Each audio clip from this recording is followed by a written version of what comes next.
Good morning and welcome to the Black Pill Radio Show. I'm your host, Tyler, and today's topic is going to be teen pregnancy. We want to talk about everything teen pregnancy. How do teens get in this situation? What is the support that the teen have once they're in this situation?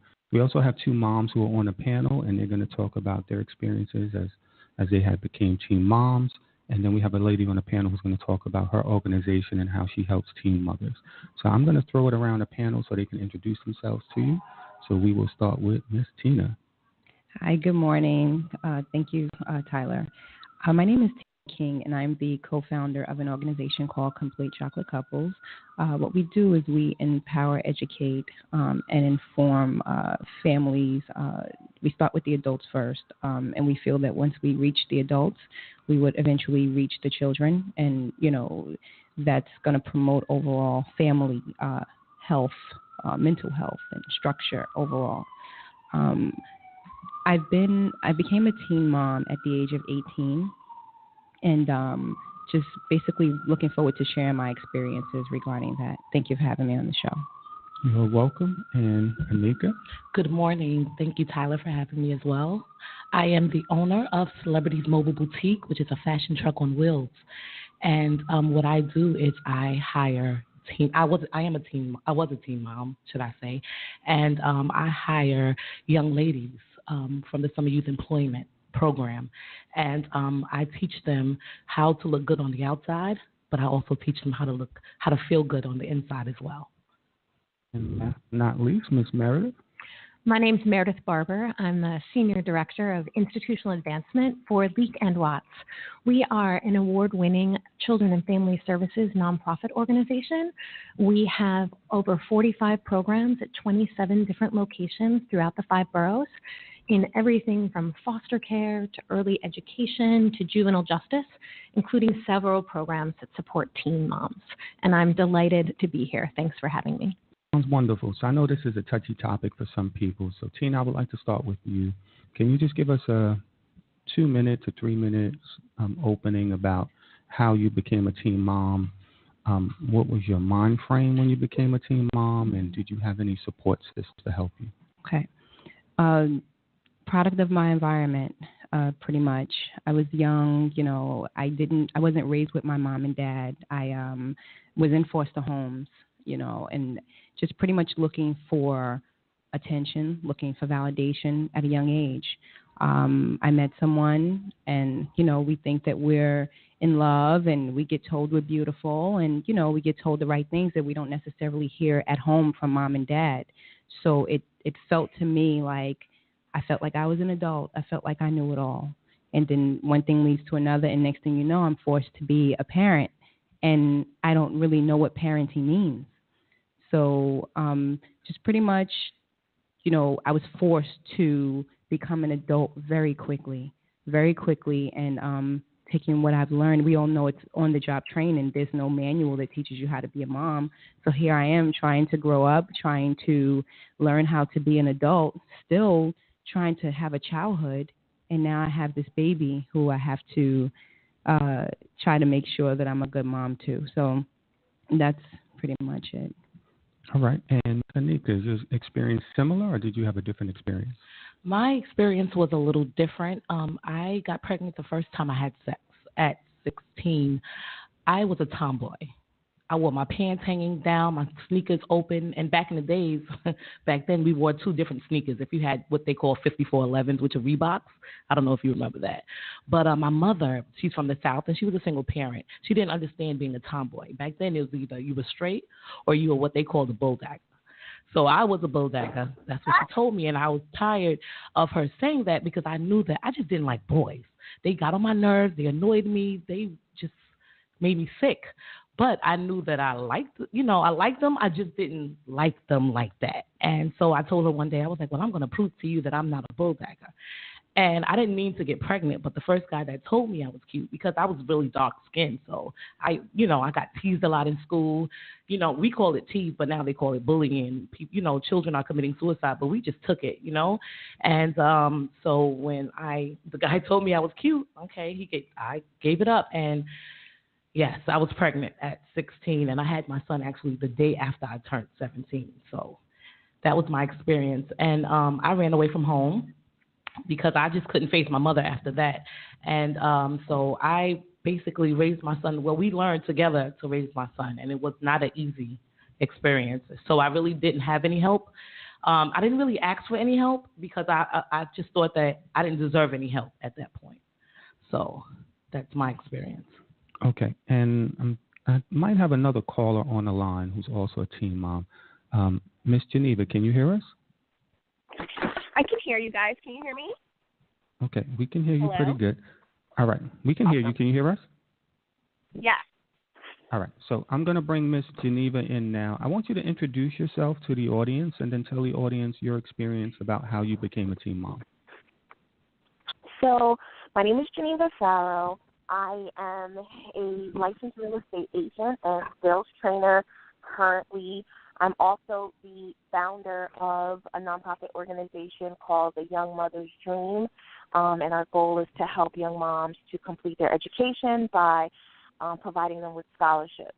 And I started the organization because of my experience as a teen mom. I actually became a teen mom while I was a student at college.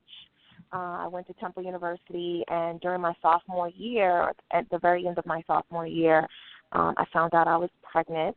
I had a relationship with a football player at the school, and, you know, he didn't want any parts of being a dad. So, but I decided to keep my son, and my grandmother, who raised me, she told me, listen, it's not the end of the world, but send the baby home and finish school. And I refused to do that because my grandmother raised me and my mom was a teen mom, and I felt abandoned by my mom, So I felt like I would never do that to my son. So I didn't want him living with my grandmother and only seeing me on the weekends. So I decided to raise him. But my grandparents, they were super supportive. And, when I needed to study for an exam, they took my son for the weekend or the week of finals week or whatever. So they were super supportive. But I noticed after graduating college that other teen moms didn't have the same experience. A lot of them were abandoned. Many of them, their parents kicked them out of their homes because they didn't want to support them throughout the trials of being a teen parent. And so they, they were abandoned. And I wanted to do something to support the teen moms who were abandoned. Okay, wonderful. And that's how you started A Young Mother's Dream, which is a beautiful thing. So let me throw a question to Tina. Tina, Geneva Farrow expressed that she had support from her grandparents. Did you have anybody who was supporting you, who was in your corner? Yes. Well, I was fortunate. My daughter's father's family was extremely helpful with, babysitting for me to go to work and do what I needed to do. So him and his family was very supportive. At home, I had my aunt who I was currently living with. She was very supportive to me until, we started butting heads, and it got to the point where I needed to move out. And, of course, she didn't sign up to have me and a baby, so I moved on and, got my own apartment. But I did have a strong family support from his side and from my aunt as well. Okay, so Nneaka, did you have any support systems on your side? And I'm curious, was the child's father involved as well? Yes, he was involved, and actually his mother, she helped us out a lot. But the issue with her was she was an alcoholic. So I put my son in jeopardy while she watched him while she was drunk. But I wanted to finish school, and he finished school as well. And the good thing about the school that I went to, which is Springfield Gardens High School in Queens, you can actually bring your child to school with you. So that's what I did up until 12th grade when he caught pneumonia from being around children at such an early age because he was premature, which is another thing that comes with some teenage pregnancies. I had to drop out of school, but I did pursue and went to go get my GED. Okay, so I'm going to bring Meredith into the conversation, and Meredith works with young ladies such as the ladies on the panel. So Meredith, tell us your experience about working with young teen moms. Sure. So Tina's experience is reflective of the experience of a program that we have, a mother and child program that is specifically geared towards teen moms who are in foster care. And so this program is mothers many have been in the foster care for many, many years. Others recently have been added to the foster care system because they have been rejected by their families when they become pregnant. And like you were saying, many of them talk about how they were looking for love. They were looking for a connection. They were looking for something that was going to return unconditional love to them that they had never had in return. So much of what we do at the program is focused on providing positive examples for parenting. And so a lot of the supports are to be the example of positive parents that these girls have unfortunately never had. These girls have faced tremendous trauma in their lives and abuse and neglect. And so what we want to do is give them another example. And we do that actually using some really specific programs in collaboration with the Ackerman Institute and other things. We use two things called Personal Best and Bright Beginnings, and these are each 20-week courses. Personal Best focuses on the teen mom. It focuses on how you look at how you were parented and how that influences your parenting style. You look at how you want to be a parent. You look at how you need to focus on self-care for yourself. That if you're not taking care of yourself and doing what you need to do for you, like going to school, following your education, that you can't be the parent that you want to be if you yourself aren't feeling good about your own self-esteem.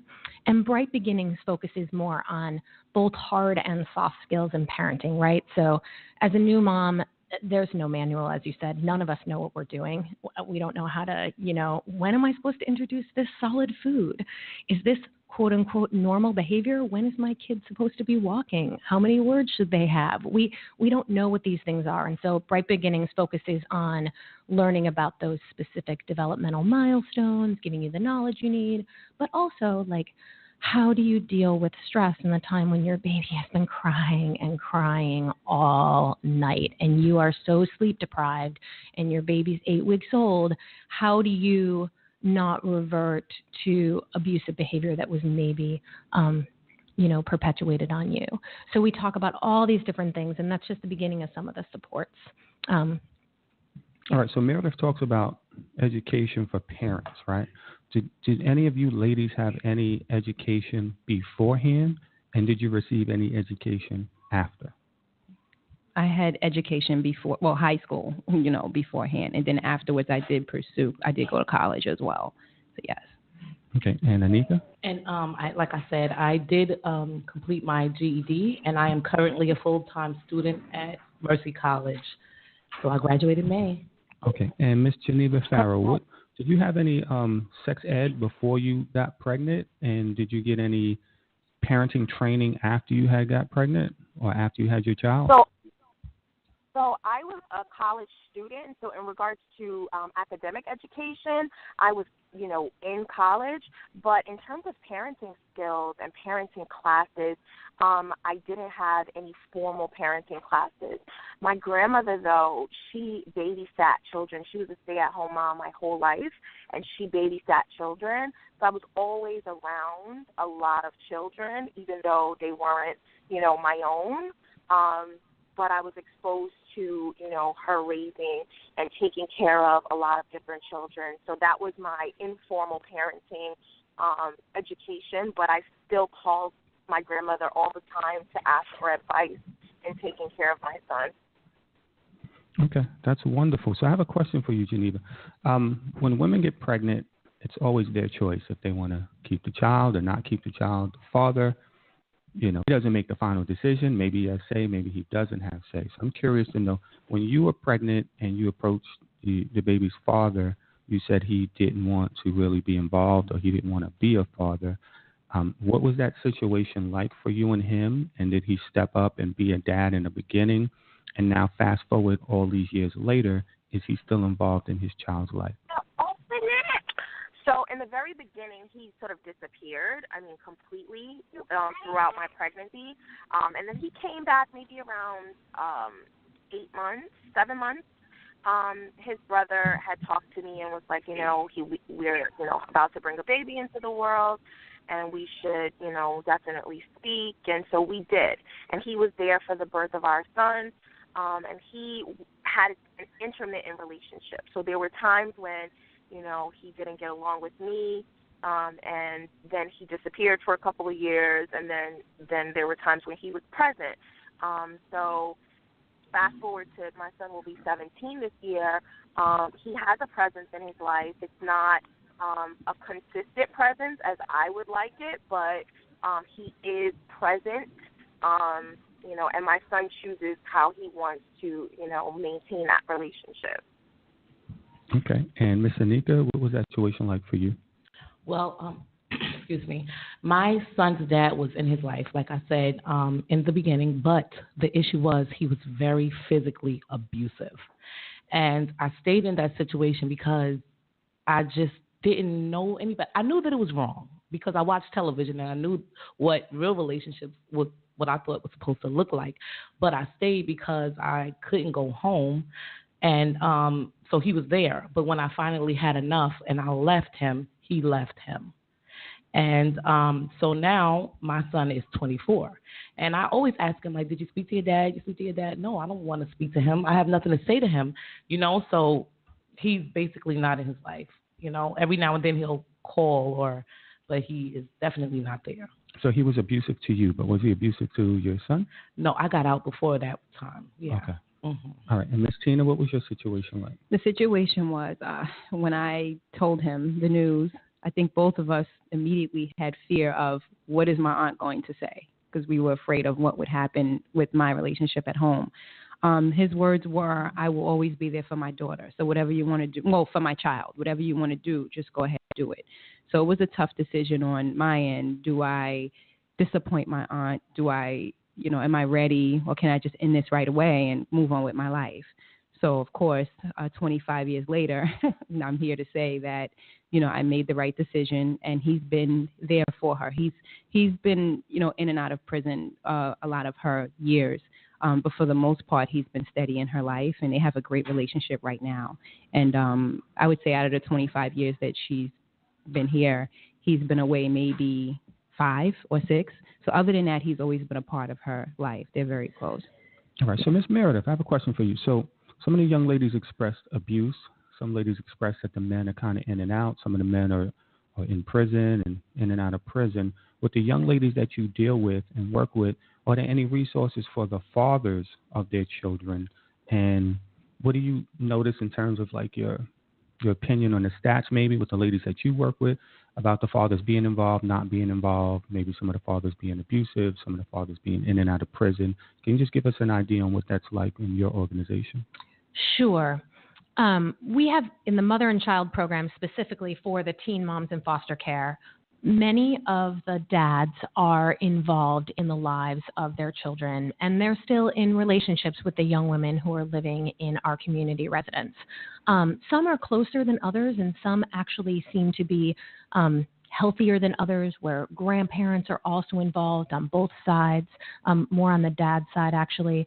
Sometimes some of the teen moms, they have relationships with their birth parents, but their birth parents aren't able to have them in their homes, perhaps because of their own substance abuse challenges or domestic violence challenges in the home. Many of these girls, because they're in foster care, doesn't mean that they don't have a relationship with their parents. It's just not a relationship where they can live at home. Others do not have a relationship with their parents at all. It depends. I would say that the healthiness of these relationships is really on a case-to-case basis. I would be reticent to give you a statistic on a percentage or anything like that. But what we do is we try to bring everyone together. We use something called a family team conferencing model. That's part of our treatment plan. And so no matter what program you're in with us, you have an individualized service plan that is unique to you to help you achieve your goals.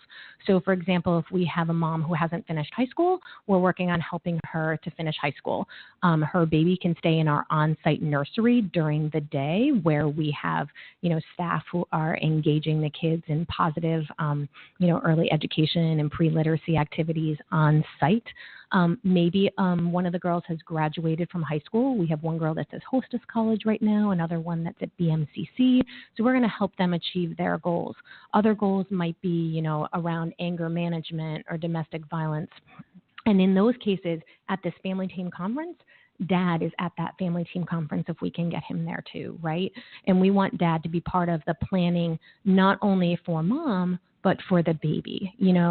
Unfortunately, many of these children, maybe mom has been using during pregnancy. Maybe there have been other situations that some of these babies are born with health problems as well.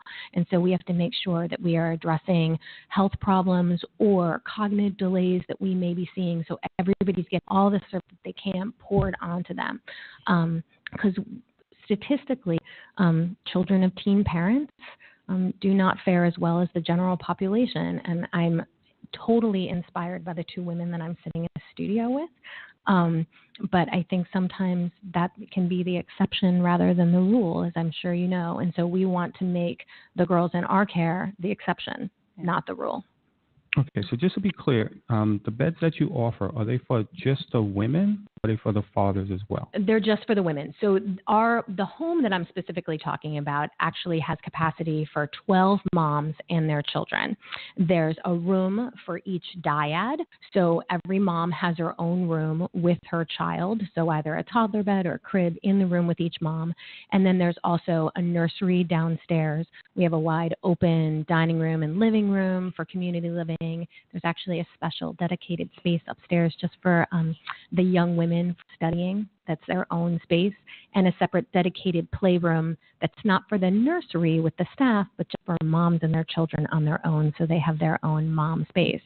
And one of the things that I think is the most amazing thing is that the home has really become a place where the girls rely on one another, right? And so they're able to share their common experience with one another and feel like someone is really understanding them at a visceral level. I mean, I would be not telling the truth if I didn't tell you that a bunch of teenagers living in the same house don't sometimes have arguments. Mm-hmm. We all know that about teenagers in general, but they have one another's back and they are really looking out for one another, and that's tremendous. That support is definitely needed. When we talk about support, we're talking about financial support. So when you guys first had your child, was your baby's father financially helping you out? Did their family help you out? What was that situation for you, Nneaka, when you say you was with an abusive guy, but was he helping with the bills? Was he helping with the child, even though he was kind of treating you wrong? Like, what was your situation like? Well, I found myself on a line at Public Assistance Welfare Office, and I felt so, I don't even know how to describe it, because back then, it wasn't like it was now. Right now, it looks like a benefit card. So it looks like the Medicaid card. We had a big orange card, okay, and the food stamps with the paper food stamps. Mm-hmm. So you knew, everybody knew in the supermarket that you were on welfare. And I hated that feeling. I mean, he actually went out, like I said, he did finish high school. So he went out and he found a job in Queens, at Queens Center Mall, whatever. And we tried. But I was the one that had to get on welfare because I was the one with the child. And I knew that that's not what I wanted. And that's why I went into the military. Okay. And I left them. Okay. Tina, what was your situation? I can totally relate. The first thing, and I don't know if it's like that now, but I know back in when I was a teen, the first thing you did was go to welfare. That's what it was. You go, you get your food stamps, you get that orange card was yes. But anyway, the paper food stamps. But just to do that is humiliating. It's embarrassing. My daughter's father he was in the streets. He was selling drugs.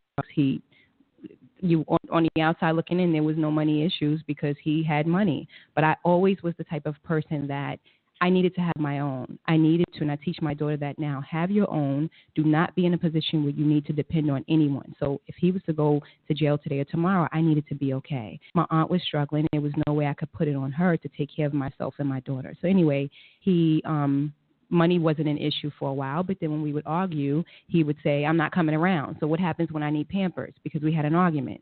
So public assistance was there for that. But I am very excited. I was very excited at the part, and I was able to go cut off my public assistance. I found myself to be different from a lot of people because I was that person that was able to go and say, I don't need this anymore. So that felt very good, and I couldn't wait. And it went from public assistance to Section 8. I did what I needed to do. But at the end, I was able to say, I want to let you know I have a job. I don't need this anymore. And that feeling is like no other. All right. So today, is he still involved financially with your daughter? He is. Yes, he is. Out? Yeah, he still helps out with her. And Nneaka, yes. Does he help out with your child? No. Oh, well, my son has a son now, but no, he does nothing. Okay. And Miss Geneva, what was that experience like for you when you first had your child? Was your child's father there for you financially? And where is he at today with the finances? So he wasn't there for me financially. He was in college too, and he wasn't able to support financially. I used to take my son with me to class, and at a point that became too much, so I had to put him in daycare. And when I got to that point, I was just searching for programs that would assist in daycare. I was also working full time, but I could not afford, I think it was something like $250 a week for a 6-week-old infant, 8-week-old infant to be put in daycare. So I actually talked to him about it, and there was a program, a daycare subsidy, but I had to have him on child support. And I said, well, can you help me with the daycare, or one second, Dylan, or do you want me to put you on child support so I can get the subsidy? And so he chose that route. Fast forward, he would probably tell a different story, like that conversation never happened. But, it definitely did happen, and that's how I was able to get support and subsidy. Currently, he still owes a lot of money in child support, which is why we had issues over the years. When he was paying and he was, good, then we were okay. And then when he didn't want to pay, he didn't speak to me. And then usually when he was, paying and we were on good terms, he would try to convince me, going to see your dad, he would try to convince me to, he would try to convince me to, end the child support. And so, that's where we were, up and down. And, right now he currently owes, a lot. Okay. That's interesting. So, Ms. Meredith, when we talk about the finances, how do you guys handle that with the women and the baby fathers who are in your situation, in your care? Sure. So for the women in our home, they are in the care either of the New York City Administration for Children's Services, ACS, or the Westchester County Department of Social Services. So they get a stipend, or rather the cities and the county pay our program, pay Leak and Watts certain rates that cover everything that they need in the home, diapers, food, everything that they need, any sort of, if they're looking to go to a vocational training program, we're able to pay for that for them while they're in that home, so they have that support. But I will say we have many teen moms that we also support through our early Head Start and Head Start programs, through our family stabilization programs, through a program we have called Parent Child Home that's a pre-literacy skill building program, and they're facing many of the same struggles that have been talked about here in this room. And so what we do is we have case managers who help these teen moms get the services and support that they need, help them get the PA that they need, help them get linked with housing that they may need, help them get everything that they can to make sure that they have the financial resources at their disposal. And then we're also able to link them with free things from time to time. We're able to bring books to them.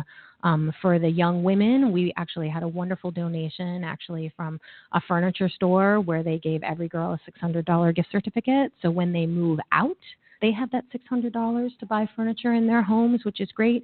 So we're always trying to find different resources and creative places to support them.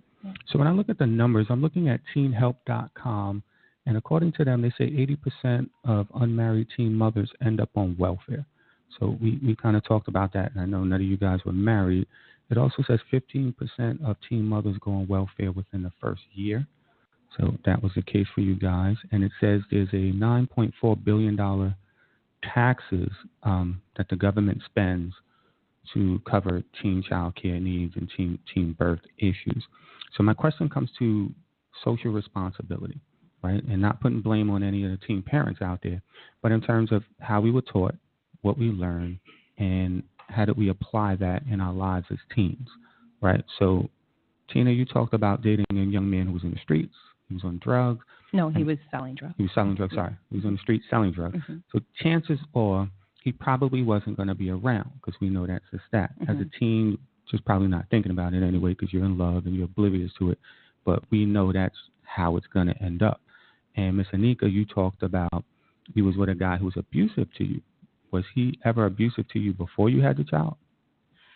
Let me think back. Did you see any signs of it? I saw signs, definitely signs. Just angry. How he would get angry and just angry and look like a different person.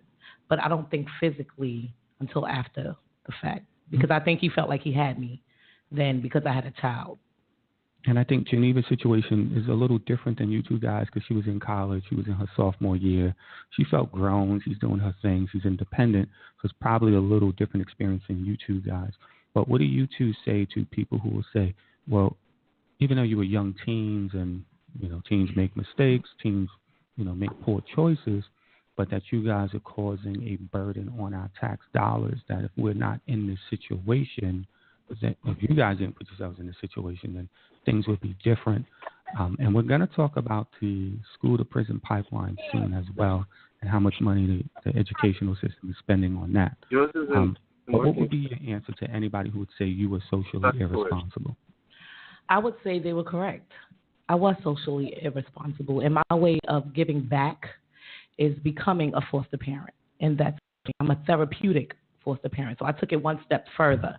So my young teens, they have mental health issues. Their parents, some of them stem from their parents. So I'm giving back by taking them in and giving them the education nobody needs, but they're in my home. And I to them. Easy? No. I commend Meredith for having this program because dealing with teens is no joke. Because, I was a teen not long ago. And we know everything. We knew everything. There's nothing, that you can tell us. But I came up with some strategic ways of talking to them. And then allowing them to be comfortable to talk to me. And, and I'll give you a few examples. One example, my son, he just lost his virginity, my 21-year-old. And he came to me 3 days later. I was hoping the first 48, but he came to me and he told me that he, had sex. And now this girl who's than him wanted to take him on vacation for his 21st birthday. But I said, you know what? I'm going to do it. So he went on the vacation to Atlantic City, and I texted him. And I said, what are you doing in November? This was just February. And he said, what do you mean, Mom? I said, are we going to a baby shower? You going to go to a baby shower? He said, a baby shower? I said, yes, because if you don't use protection, then in November you'll be having a baby. And he was like, oh, my God, why would you say that? But it made him think. My mother never really talked to me about it. She more tried to scare me out of it, about having sex. But I'm more embracing it with them and letting them know, I know you're doing it, but we're going to do this the right way. Because I told him there's no mistake. You have a penis, she has a vagina, you put it together, possibly a baby will come out of it. And if that's not what you want, 9 months from now, then let's just wrap it up and, let's just do it for fun right now. So being a foster mom, do you take in kids that are born to teen parents, or do you take in teen parents with a kid? How does that situation work for you?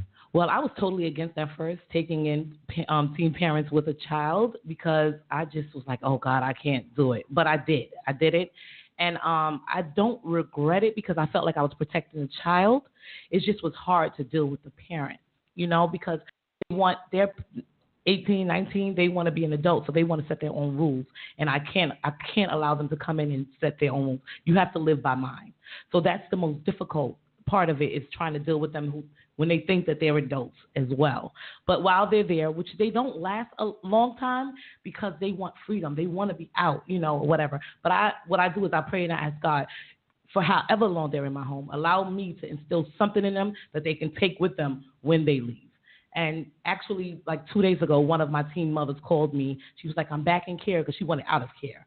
She was like, I'm back in care. I just couldn't do it by myself no more. And I was like, well, are you and the baby okay? She said, yes. She sent me a picture of the baby. And I said, okay, let's go. We're going to do lunch one day next week. And she was like, okay. So, and that made me feel good, because although she left, it was something that made her call me back.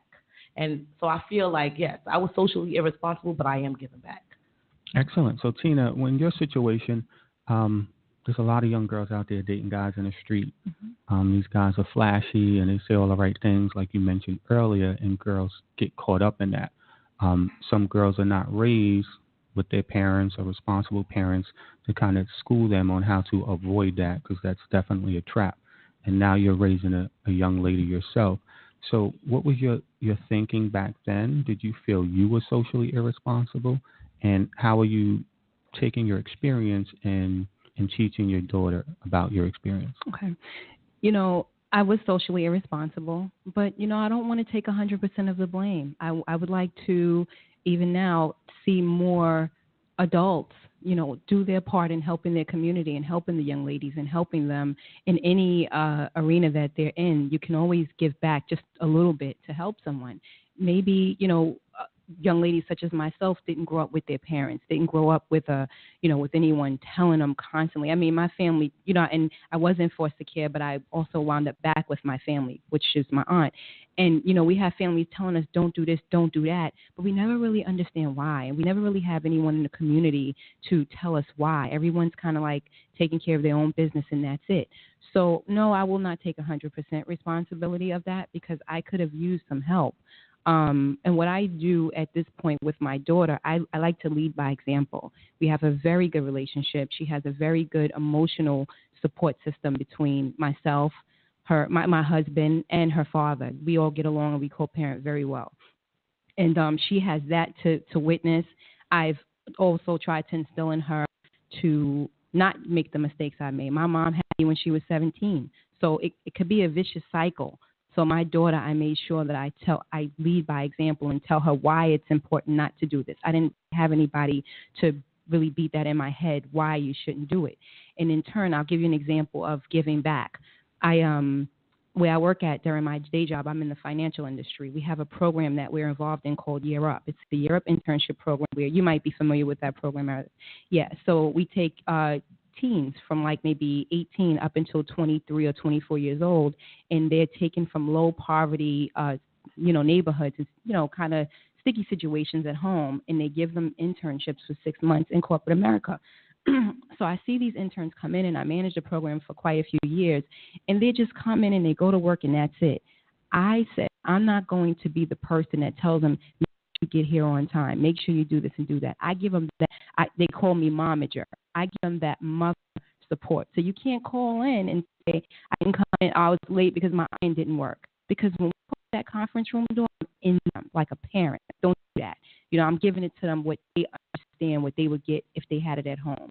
So we need to be responsible as adults and give back to these programs, to these communities, and tell them, we're here for you. This is my experience. Let me share it. Because at the end of the day, they can make mistakes, but how is it really a mistake if they don't know any better or they don't know how to get out of it? So Geneva, I want to come back to you with the question. So Tina and Nneaka mentioned support, that there could be more support out there, right? So currently, I'm going to throw a stat out there to the audience. The New York City Department of Education spends $300 million on security in our schools, in our school system. That includes school safety aids, metal detectors, cameras. They're spending $300 million a year. That money could be spent on more education for these teens out here in terms of how not to become a teen parent, and we could just use that money for other areas. If you could speak to Mayor de Blasio, since we are New York City based, if you could speak to Mayor de Blasio, what policies would you want to see him implement and or change? So, Tyler, can I just go back to the socially responsible question really quickly? Absolutely. Just because I think that it's unfair to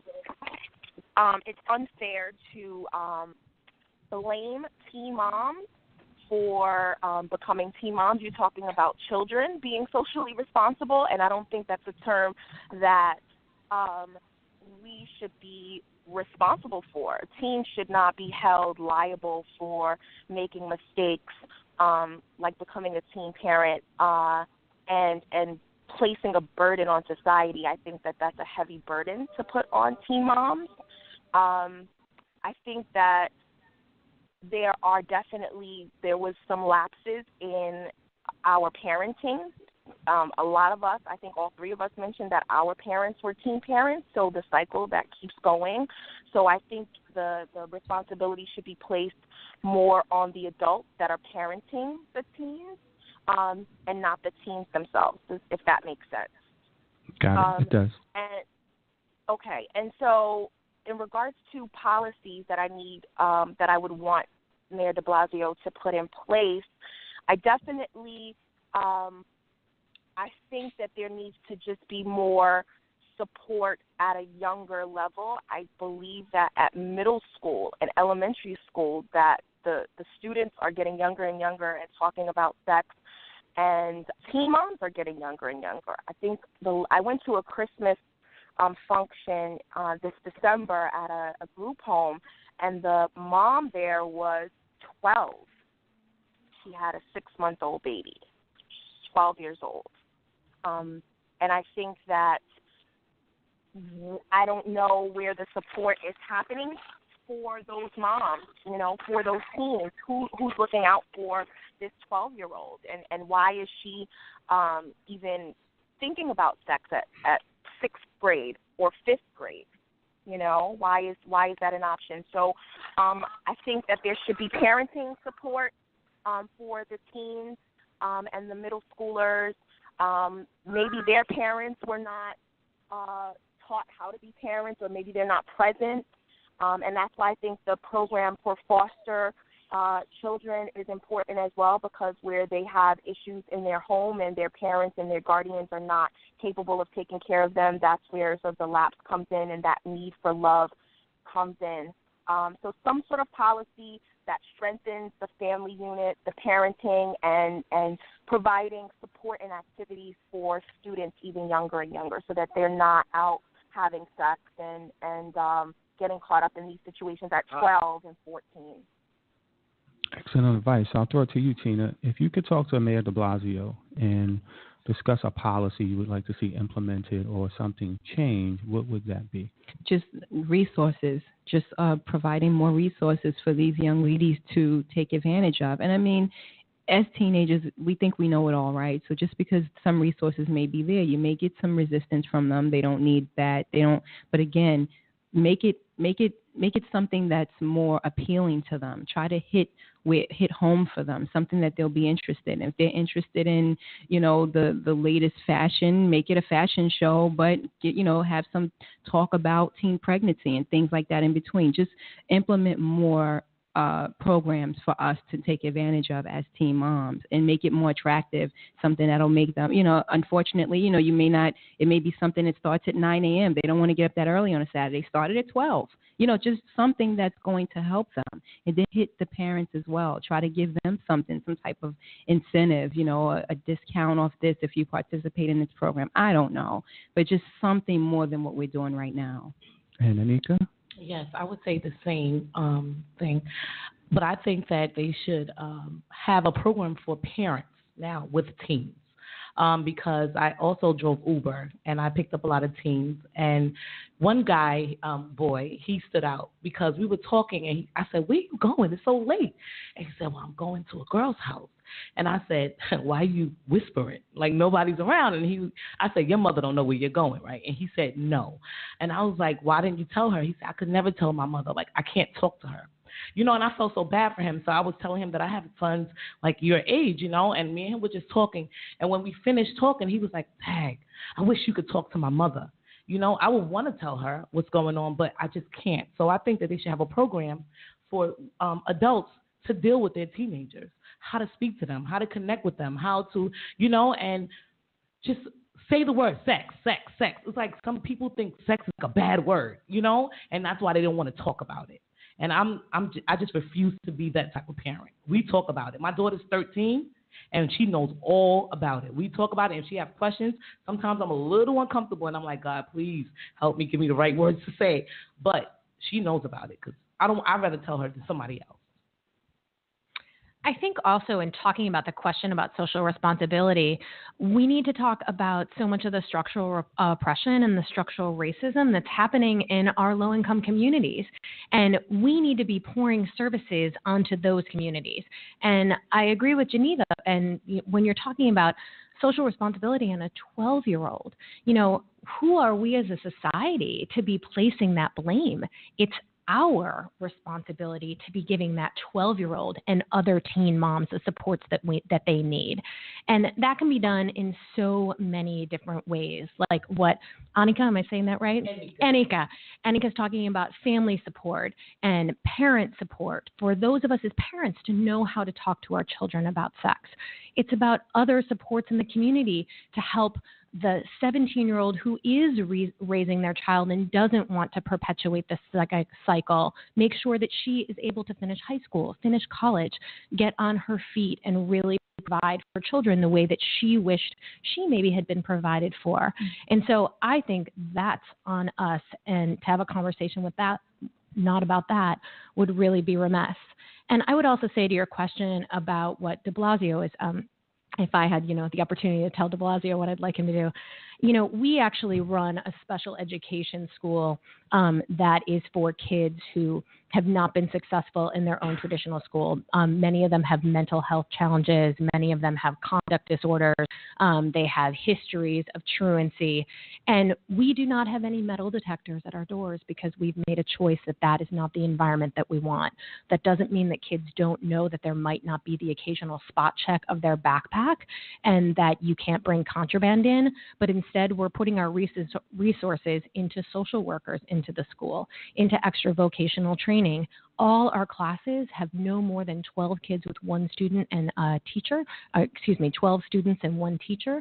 In some classes even have 8 students and one teacher and 3 teacher assistants, depending on what these kids need. So we're pouring hands-on support. I also think there's something really important that we can bring to children and families, and it's something we call credible messengers. And you two women and Geneva on the phone are credible messengers.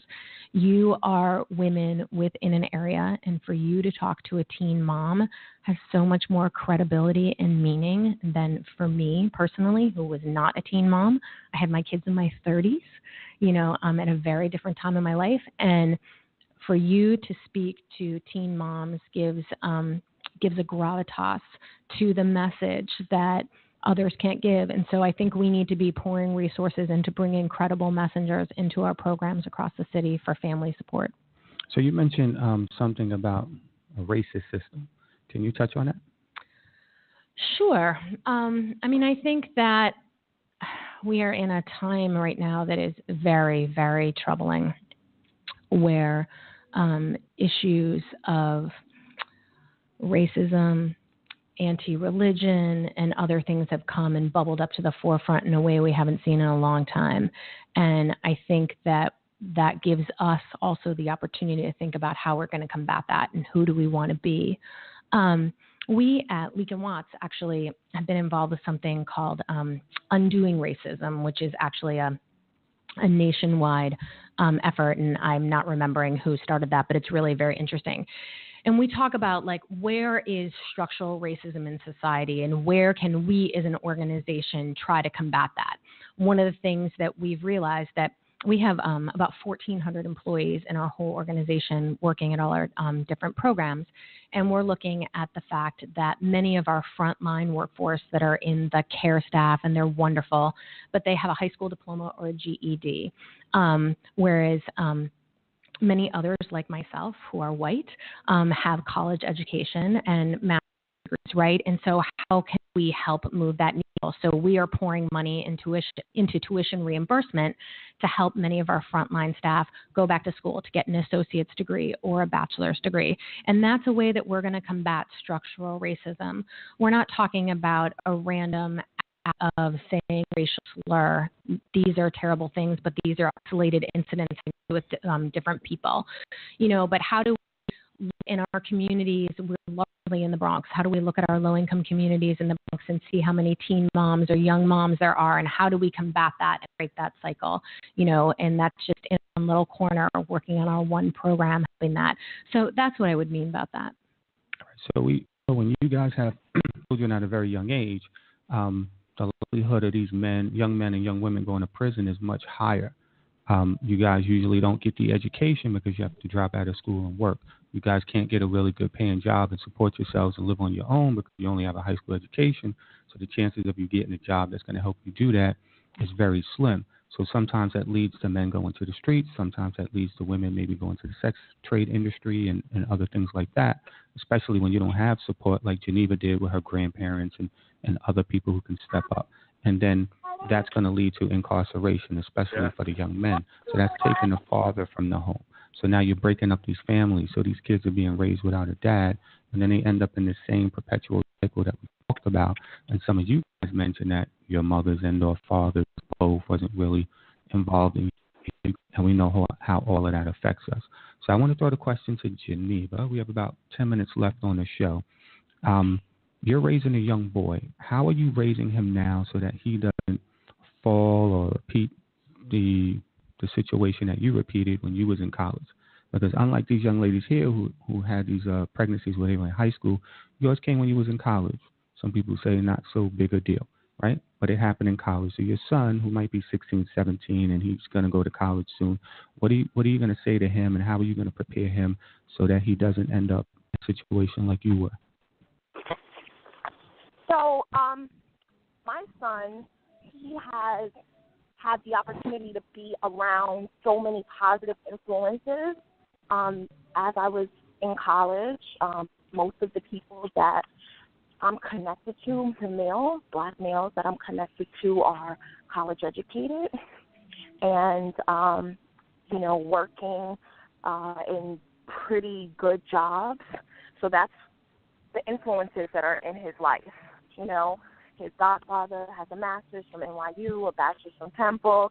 His uncles and his cousins, they're accountants, and this is what he has to look up to. But I always, when I was raising him, one of the things that was important to me, or two of the things that were important to me, were extracurricular activities. So at 3 years old, I started him in karate, in swimming, in basketball, in baseball. I think he had done every, sport and curricular activity that was available to him and to me. And I realized I was privileged in that regard because I had a good job. I was a pharmaceutical sales rep. So I made a good salary. And so I was able to give him those opportunities. The other thing is I made sure he traveled. Also feeling like travel and stepping outside of your current situation and being able to see how other people live and see the world gives you a different view on life. And not all of the travel I paid for. When he was 13, he went to Spain for free on a program that they're trying to teach English to some village in Spain. And so they brought students from across the world to come talk to these Spanish students, and they stay there for free. And so those types of opportunities, I believe, help him have a different outlook on life and on his education, on the possibilities of what is out there. I know a lot of the teens that I talk to that are in troubled situations, they've never left their borough or they've never left New York. And so what they're immersed in is just constant struggle, constant poverty. My mom, I talk about my mom being a teen mom, she was on welfare. She's been on welfare her entire life, her entire adult life. And so she's never traveled out of the state. And constant poverty, constant people dying from gun violence. When you're surrounded by that, you think that that's all there is. You think that there's nothing else. And I refuse to have my son feel like there was nothing else for him. And so at 16, about to be 17, he's an honor society student. He's an honor roll student. He's also a dual college and high school students. So they have something called the College Now program, and he's taking college classes at BMCC as well as his high school classes. So I believe that just focusing on those two things, getting him out of the environment and travel and extracurricular activities were what helped me to make sure that he was a good student and had his future on his mind. Excellent. So we're going to wrap this up soon. We have 5 minutes left to the broadcast. So I want to ask you ladies quickly, the programs that you run or the people that you work with or what you do on an individual basis to help teens, can you reiterate that again so people out there who are listening to the show, who are going to share this show later, rebroadcast the show to their friends, family, and hopefully teens in schools and junior high schools, tell us where they can find you. Do you have a website? If you want to give out a number, you can, but social media contacts, anything like that, and just quickly what you do exactly so they know who they call or if they should call all you guys. We'll start with Tina first. Okay. All right.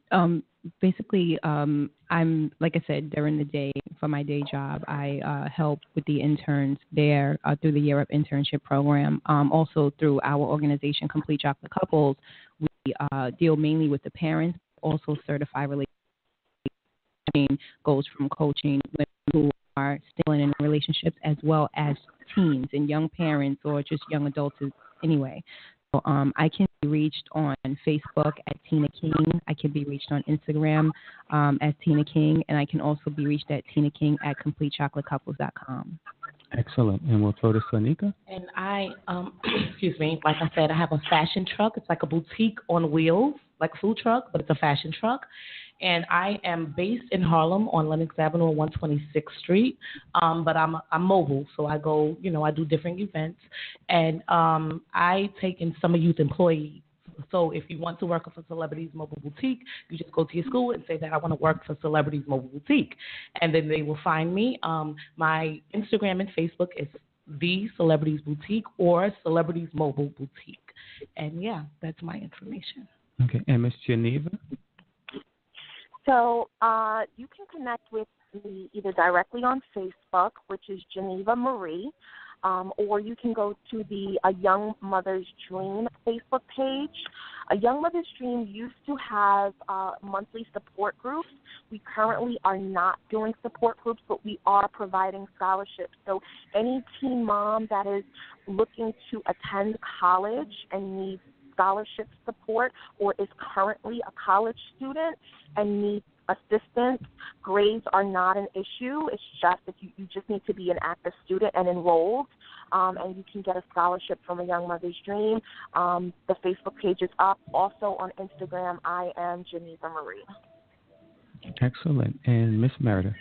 Great. You can find us at Leek and Watts on Twitter or Leek and Watts on Facebook. We also have a website. It's www.leekandwatts.org. That's LEAKEANDWATTS. And you can call us at 914-375-8700. And that's for not only if you are interested in our specific mother and child program that I was speaking about, but more for the general population. We have a family resource center with a support group for young moms and teen moms. We can link you with early Head Start or other early education needs that your child might have. And really, you can call us if you have any question about any social service that you have.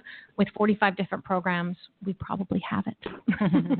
Sounds wonderful. So that was a great broadcast today. We talked about issues that teen moms face. We talked about solutions and resources that are available to some of the teen moms. In the description box when you guys go to the website, which is blackpillradio.com, also through you. Great. Also through YouTube, you guys will be able to find links to all of their websites, all of their social media pages. You can contact them, call them, and arrange meetings or arrange to meet with them or have them come speak at one of your schools or one of your events. These ladies are all welcome. For full disclosure, I did try to get some men who were teen fathers, but we couldn't get any to come on to the broadcast, so it's an all-women show. So I don't want you to feel like we just brought women onto the program. We definitely tried to get some men in here as well, but it didn't work out. So as always, we broadcast our show every first and third Sunday of each month from 10 a.m. to 11 a.m. Again, just go to the website, blackpillradio.com, for more information. I thank you for tuning into today's show, and we will see you again in 2 weeks.